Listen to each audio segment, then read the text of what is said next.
back to the Chuck and Schup show. I know you guys are so thrilled to be with us today. How are you feeling today, Chuck? I'm feeling pretty good. I'm ready to get after it. Pretty stressful week one already, but honestly, football's back, so gotta take care of the positives. Think about the positives. Lots to talk about from week one of the NFL. Insane week. Lots of just bad football, to be honest. Oh, Uh, probably like but the worst week one for you. yeah, shout out to the East Coast for getting us the worst possible weather for this Yeah, week one slate. And we're talking Sunday and Monday for that matter. So we'll cover everything. We'll cover the big injury news. We'll cover which teams overperformed, underperformed, who we think will bounce back. We'll go over a little bit of college football, but we even have to say it. How do we start this off? Dubs and L's. Let's get it going. Dubs and L's, baby. My W for week two of the NFL season is going to someone who I might have honestly given a W to before. I can't remember if I did, but he deserves it this time. I'm going to give it to Joe Buck because Okay.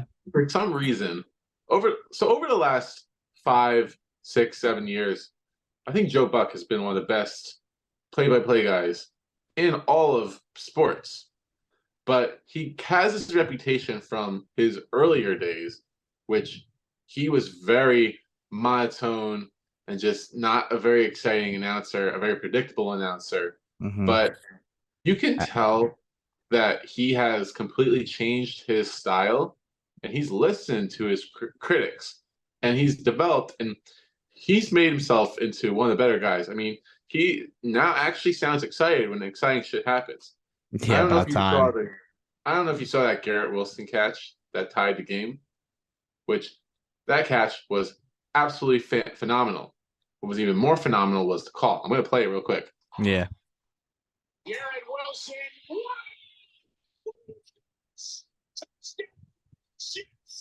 Kid's amazing. There is no way. I think that's the most excited I've Wow. ever heard him. Wow. Like, I mean, I don't know if I'm more impressed with Joe Buck for showing that much motion or Garrett Wilson for doing something so spectacular to make Joe Buck show that emotion. But I'm here, if no one else is going to do it, to give credit where credit is due and let people know that Joe Buck is not Gus Johnson ain't calling football games anymore. He might be the best NFL play-by-play guy out there, period. So that's my W. Okay. Okay. Huge dub. Huge dub. All right. My dub, it's not really like very like a big dub, but I think it's a dub in a way where I think the community has been missing this. The Madden curse is back, and that shouldn't be a good thing. But I think it's been a couple of years since we've seen it come back creeping around. And this year's Madden cover for Madden 24, which they always do a year earlier. So it's the 2023 season, but it's Madden 24. This year is Josh Allen. And I thought I just watched Josh Allen's worst game ever. Like I watched that entire game, and I don't think the Jets had any business winning that game, but like just saw Josh Allen basically throw that entire game away. And the only reason I could think of is the Madden curse. And thank God it didn't come back last year because last year Mahomes was on the cover. So I thought the curse was over, but huge dub for the Madden community. The Madden curse is back. Everybody. I think where you're trying to go with this is let me put it into good words. We love traditions. Madden Curse is a great tradition. We know that as soon as a player dons the cover, Mm-hmm. they're fucked. They're Over. getting hurt or they're underperforming. Yep. And when something goes against that narrative, well then everything in life gets questioned. Like, well, why do I get up at 5 a.m. every day? Why do I eat this for dinner? Why do I even eat dinner? You Yeah. start questioning everything in life. So that's Exactly. why. So that's why when things like this happen, and to be honest, he always struggles against the Jets. So maybe this is one game, but we'll see. If Yeah, the curse continues on, then well, at least some things are right in the world. Ain't that right? exactly. Yeah, some things are set in stone. Yes. All right. So what else is set in stone is Kadarius Toney sucking. He earns my L this week, Yeah. and I'm not going to let a Thursday night game make people forget about what happened on that Thursday night, in which he committed three crucial drops. Three drops on its own in any game is worthy of maybe worst player of the week. Yeah. But it's the context of all of those drops. Drop number one went right through his hands and into the arms of the defender and taken back for 6. So he literally cost his team a touchdown. Like not even like inadvertently, like advertently caused his team a touchdown. Then his second drop was on like a 3rd and 2 going into field goal range, and he just dropped it. Looked like he didn't know what he was doing. He looked like he was Didn't about to even blame the try. receiver. Like, so I don't know if the Chiefs had settled for. I think they had settled for a field goal on that drive. Yeah, they did. They had to. But I should. It was 4th and 2. It was a 3rd and 2 also, and it hit him right in the hands. But yeah, ridiculous. And then to make matters worse, despite all this, he's got an opportunity to redeem himself by he got wide open in the secondary with the Chiefs trying to drive to win the game in field goal range, and he straight drops it. Now this ball was probably the awful. worst thrown ball out of the three, but it was slightly behind. But it's like, bro, you got to make that catch. Like, wake up. You fucked up twice in a row. You can't do it 3 times in a row. And that whole game he got clowned upon, and rightfully so. And that was bad enough. And then he happens to deactivate his Twitter Yeah. because he can't handle the heat. But then he decides on Sunday, when the Giants are getting blown out, to get back on Twitter to talk back to Giants fans who are talking to him. And it's just like, come on, man. Like, you're trying to like put down the 50-year-old dude with a huge beer belly who's had like 5 Bud Lights that night. You're putting yourself on the same level as him. Yeah, Like, low. it's just a freaking week of L's for Kadarius Toney. I dropped him from the one fantasy team I had him on just because of that. So I I would think too. it's fully deserved. I would drop him too. That's what I said. Oh yeah, definitely. Yeah. Yeah. Yeah. No longer worth rostering. Get out of here, loser. Literally a loser. All Loser right. City. Give me an L. All right. So my L, speaking of Giants, probably yeah, that was the worst football I've ever seen on Sunday. The next day on Monday was really good. Everything leading up into it. Everybody was hyped at that stadium. And then all of a sudden, the most devastating thing I think happens in an NFL season where a Hall of Fame quarterback just goes down on a simple sack. And I'm like watching the play and like I watched it maybe like 50 times and it just doesn't like obviously you look into it, you see his calf and everything. But like what the fuck is going on with MetLife and injuries? Like I know he was like that was a 400-pound guy like hanging on to like a 40-year-old man, right? Basically he's 39, but he's going to be 40 this year. But still like there's a difference between when your feet go on grass and then when your feet go on turf. Like your ligaments on grass respond better to your ligaments on turf. And like I don't understand what this worldwide I shouldn't say worldwide. Well, maybe it is, but I actually hate like that MetLife is getting shit on because there's always injuries at that stadium. Like what is going on with the turf there? Why is it maybe like there's more games at MetLife, there's more injuries, but like honestly, there has been so many instances of teams losing their most valuable player to that specific field. And I don't know where we draw the line and like maybe let's bring back grass. I know it probably costs more money yearly to refurbish it or whatever, but like guys are getting hit harder. Concussions obviously are going to happen more. The speed of the game is faster. So why don't we just put grass globally? So that's all I have to say about that. When the Jets and the NFL lose out on all this revenue that they could have had from Aaron Rodgers being there the entire season, then maybe they'll think about spending the extra money to put grass on their field. If this doesn't do it, then it isn't going to happen. And it's already looking like there have been steps in the direction of doing this already, Mm-hmm. and it looks like even now more so it's going in that direction. I do agree though with the fact that this huge guy fell on top of him, and the way his foot was planted probably had more to do with his Achilles tearing than Mm-hmm. the field itself.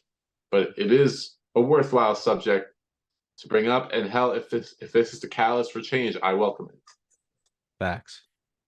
So I want to segment actually into now we're gonna go over some NFL Week 1. There's just so much to talk about. So much happened this week, Yeah. but let's go over the injury really quick. And I just like there's a lot to say, and I kind of got your initial reaction to it. But let's talk about this. So, is his career over, and is the Jets' season over? So let's start with number one. Is Mm-hmm. this the last we see of Aaron Rodgers? I don't think so. I mean, he invested so much into the game, and I think he still has a love for the game that he wants to be able to go and chase Brady to play till what did Brady play till he was 46? 45 at least. 45. So I think we got like at least 2 more years of Rodgers.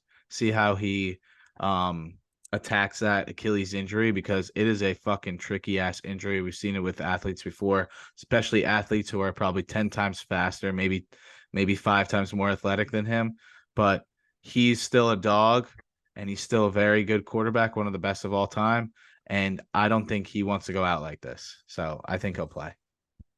Very true. It's having Aaron Rodgers out there, even if he can't like be mobile at all, might be worth it over your average Joe Schmo quarterback, just because of his experience and his arm in Mhm. general.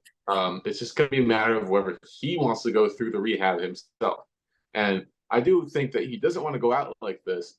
Um, like he might go through rehab and it might suck, but also consider the fact the injury happened at the very beginning of the season. So Yeah, he's literally got 12 months to recover to be ready that for time. week 1 of next season. I think he'll do it. But now the Jets are exactly where they didn't want to be. They set it up so that Zach Wilson had a couple of years to learn under Aaron Rodgers and develop and perhaps make a career out of himself. But now he's thrown right back into the fold, right back into New York media. I honestly feel bad for the kid. I should be happy for him because he's getting an opportunity, but at the same time, it's like he had his golden opportunity to learn, and no one was gonna. There was no spotlight on him. Anything. Now the spotlight's back on him.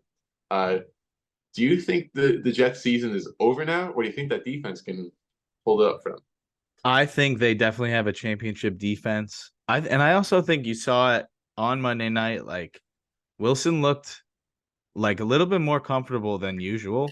Like I didn't think he like maybe he was shocked, like obviously shocked in the beginning, but I feel like as the game went on, like he got more comfortable and like didn't make any really dumb decisions. Like held on to the football when he needed to, threw it away when he needed to, but I think the Jets season is very much alive. I compare it to um, the 2010 season. I think they have a better defense now, and they basically have a rookie quarterback, which is like Mark Sanchez, a Jace, which is Zach Wilson.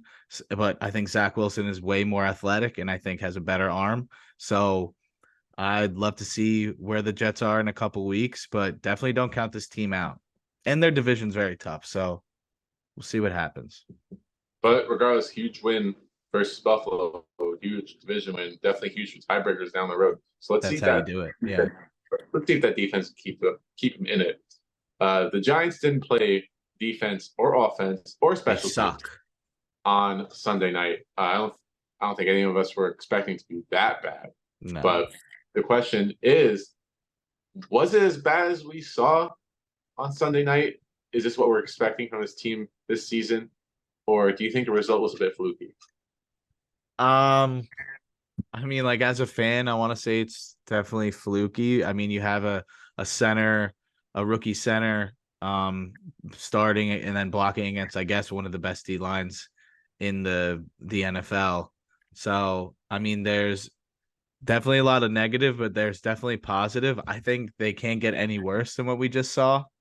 Um, Definitely not. like they can't get any worse. So it was also raining, but like I'm not gonna make excuses here. They got their ass absolutely handed to them, and they just started out so good. Whereas to that blocked field goal, just totally took all the momentum away. And if you could thought of any worse start to a game, that's what it would look like. So I think the game got away from them really quick.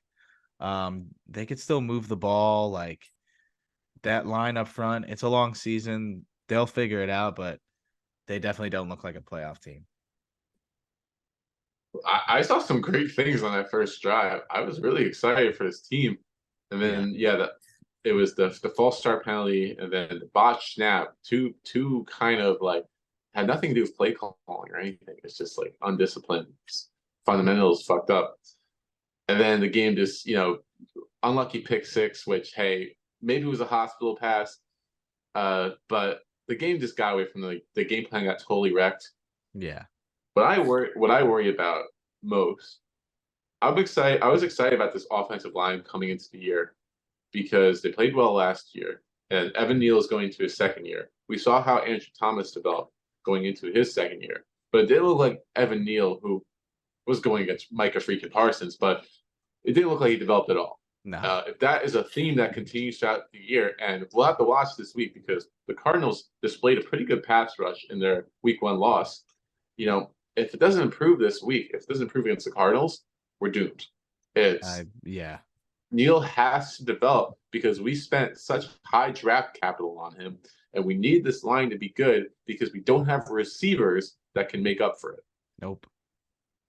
That too. Yes, so it's not a great start for the Giants, but they have the most get right of all get right games this week. So hopefully they right the ship. Yeah. But there's a lot of teams that are looking to right this ship this coming week. A lot of good teams struggled. Even in wins, they struggled. First, let's talk about a struggling team that you think is most likely to stay there. Someone that disappointed this week, and you think that's going to be a theme throughout the season.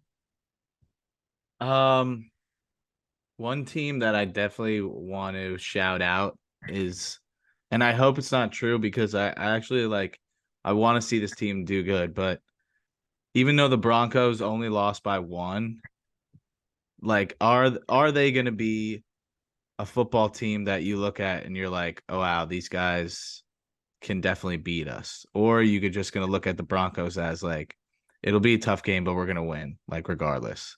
Because I think that team could definitely go south very quick. I don't want to count anybody out just yet because it's week one. But if I were to see a team that's going to struggle, I think it is the Broncos because just injuries and new everything. So I'm gonna go with the Broncos. Yeah, and it's going to take a little bit of time for them to acclimate to Sean Payton's system, Exactly. but the playmakers just aren't there right now, and I don't think the Raiders are a great team. So not a good game to lose week one No. at home. Yeah. Um, Especially at home. yeah, I picked against this team for on our pick'em last week, and that would be the Chicago Bears. I didn't expect them to look as bad as they did. But I'm honestly convinced after watching that game that the Chicago Bears are going to have one of the worst records in the NFL again this year. Okay. Uh, Yeah. and there's a few reasons for that. Well, yeah, there's a lot of reasons for it. So let me start off with saying the offensive line is still atrocious. They have a few injuries up there, but every team does. Their depth is horrendous. They still can't block for Fields, Mm-hmm. but Fields himself doesn't look like he's developed. We saw all these flashy plays last year of him breaking all these tackles and running all over the place. And he's a superb athlete. But when it comes to being a pocket passer and leading a team as the quarterback, he's not making the plays. He's holding the ball way too long in the pocket. He doesn't feel pressure correct. He doesn't go through his reads. Like he'll go through his reads like 2, 3 times, and then before you know it, he's swarmed in the pocket. So he's got to have like some sort of elite offensive line to have a chance. Yeah. And then they made all these signings on the defensive side, especially those 2 linebackers. Where were they? You saw Aaron Jones running free up the middle. You saw like Luke Musgrave got open on that 50-yard catch where he was just nowhere to be found. It was And tough to watch. he just clumsy just falls over. The fact that they got embarrassed at home by their division rival, I think of all teams, the relative to expectation, I think the Bears should be the ones with the littlest hope among all those teams. I mean, yeah, I agree. They gotta get a fucking O-line there. Like that team looks so bad. I don't know how they were favorited. Yeah, it made no sense. But there's other teams that struggled, but will, flukes happen all the time in week one. Which team do you think their week one struggles are a fluke and they'll bounce back throughout the rest of the season?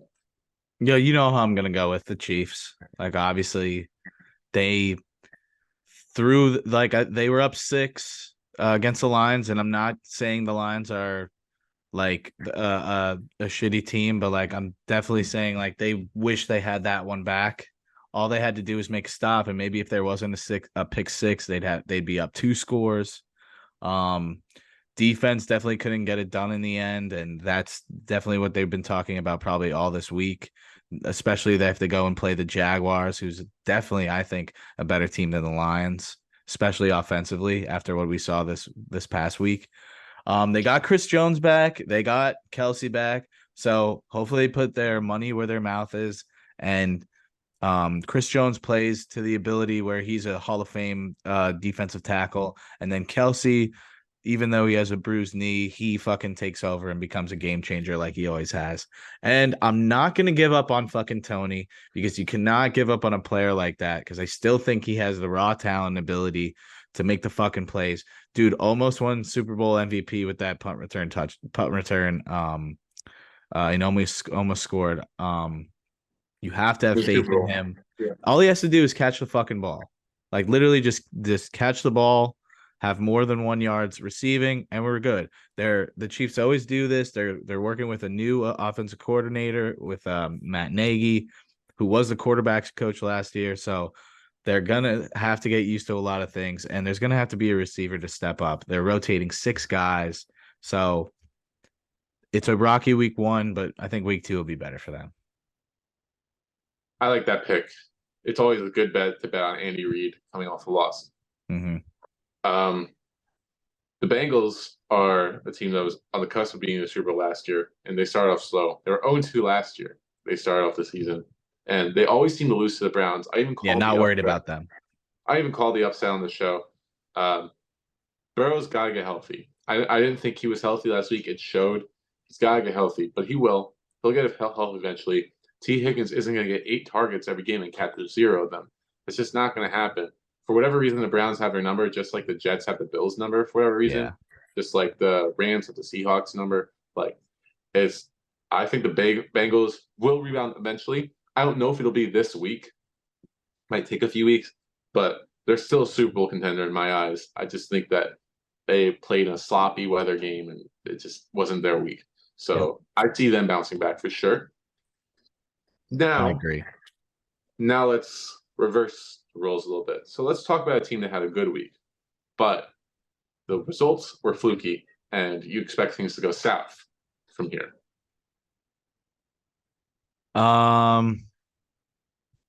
One team that definitely stands out. What the hell? I think I'm gonna go with probably the Rams.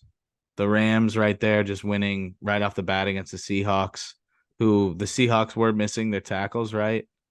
Mm-hmm.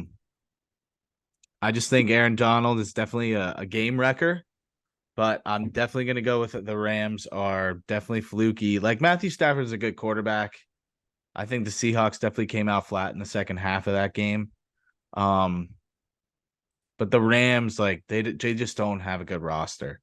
Like besides Donald and Matthew Stafford, like who else on that roster is making like prolific plays?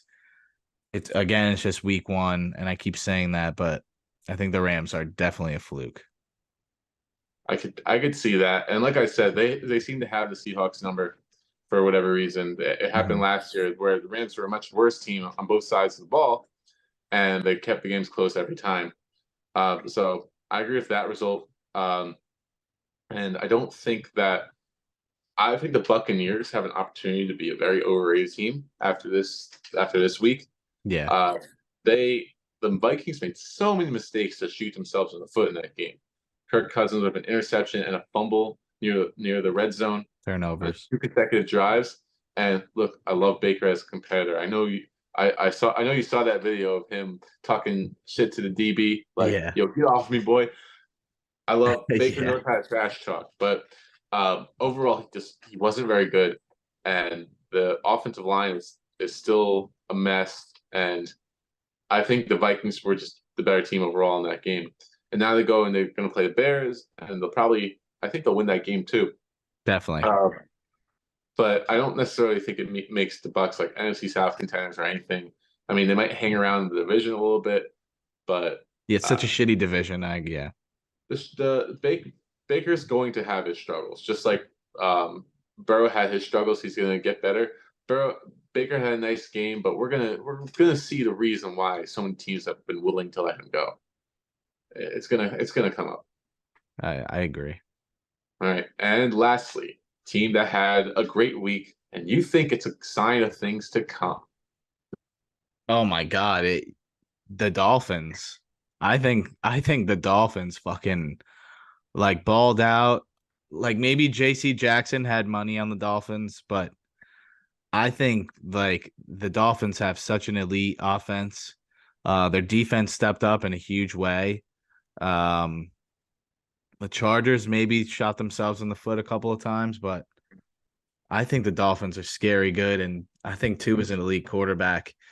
Um, yeah, he has Tyreek and Waddle, like really fast receivers, but like he makes those plays, like he makes those throws, like he has a strong arm, and I think people are really counting him out because they think he has CTE, but that CTE, I don't think it's coming anytime soon. I think Tua is the real deal, and he might be the AFC East division champion if he keeps playing like this. Yeah, and it helps when you have the best receiver on the planet right now playing with you. That too. Tyreek, unbelievable. He might actually get 2,000 yards this year. It was Yeah, I agree. Offensive MVP.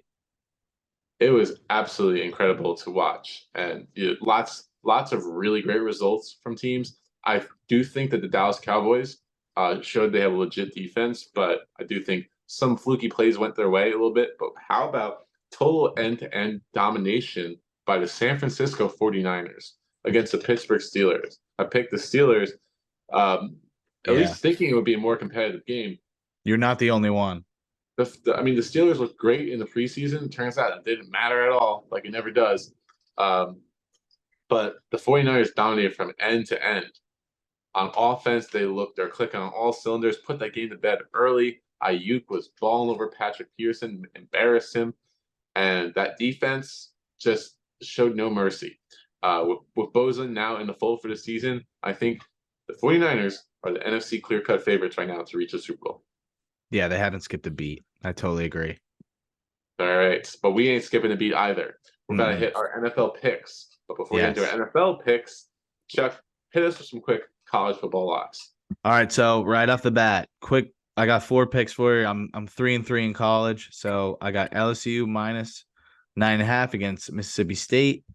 Notre Dame is going to kill Central Michigan. So I got them at minus 34.5. Colorado plays very late at night against Colorado State. They're going to kill them, hang up a 50 burger. Colorado minus 22.5. And then finally, Washington, Michael Penis Jr. Washington plays Michigan State. Fucking fade the shit out of Michigan State because there's some shit going on there. I don't know if you heard, but the whole coach sexual assault, or I don't have no idea, but It's hazy over there. Fade Michigan State. Final pick, Washington minus 16.5. Yeah, bad vibes over there. I don't have a college football pick, so I'm just gonna tell Colorado because love Deion Sanders. Yes. So let's ride that. Let's ride some NFL picks. First pick on the board, we got the Ravens versus the Bengals. Big division matchup, rematch of last year's playoff matchup. The Bengals are 3.5 point home favorites. Who you got? I'm gonna pick the Ravens. I think that Lamar's ready to go. They looked a little rocky against a Houston team that's not very good, but I think that the Ravens always play good against the Bengals, and I think Joe Burrow's line is gonna have a lot to recover from last week, and I still think that they're gonna struggle this week.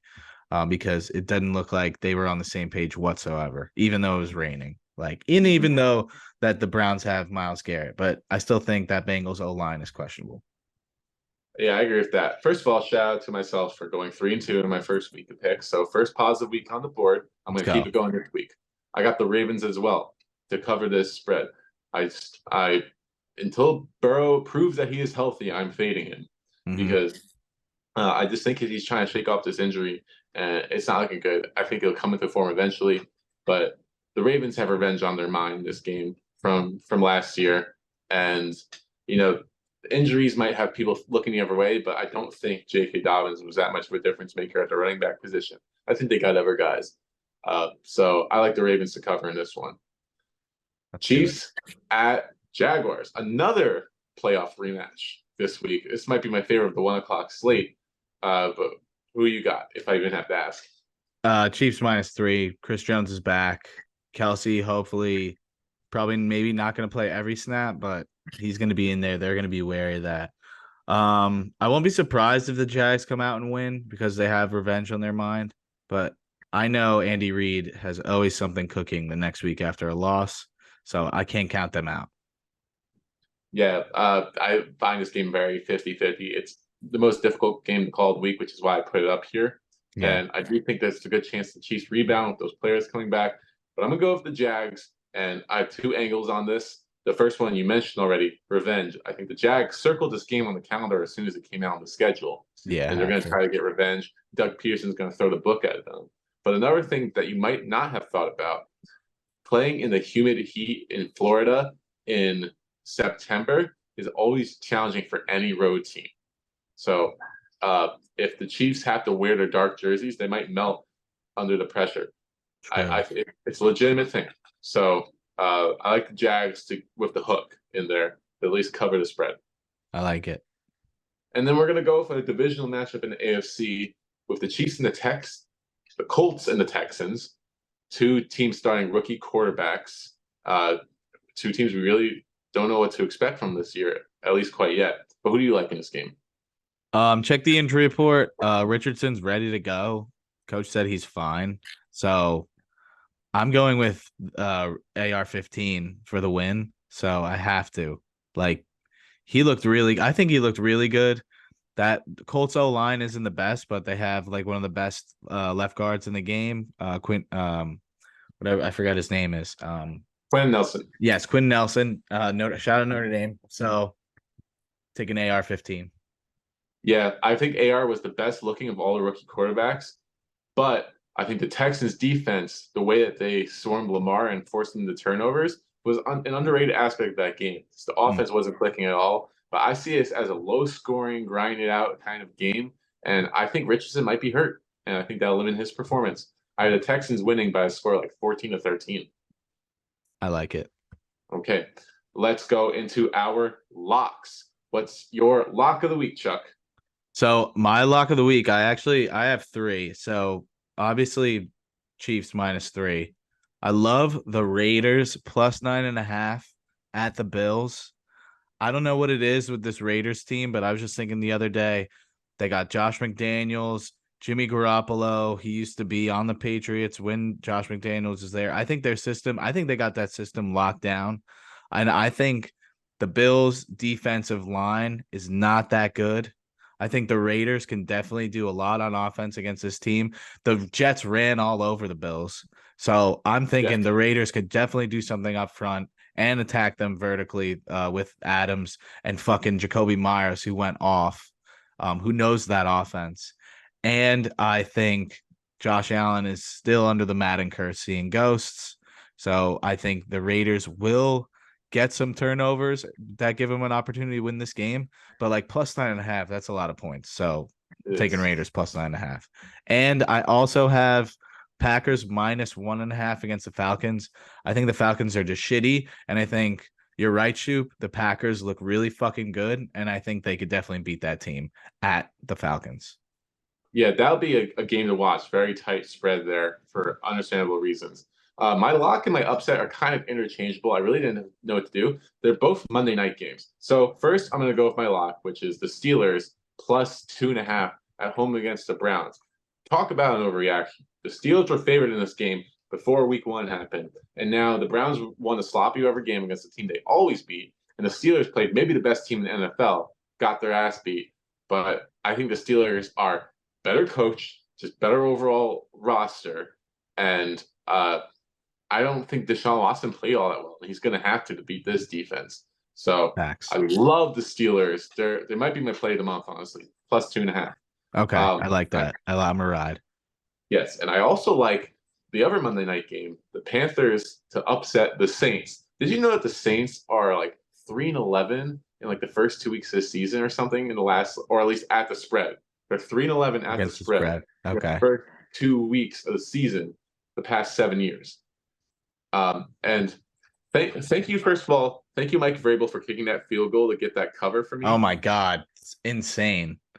Like, he shouldn't have done that, but thanks for the cover. Yeah. But I'm gonna go again, upset. I have the Panthers winning outright. And just Saints are overrated to me.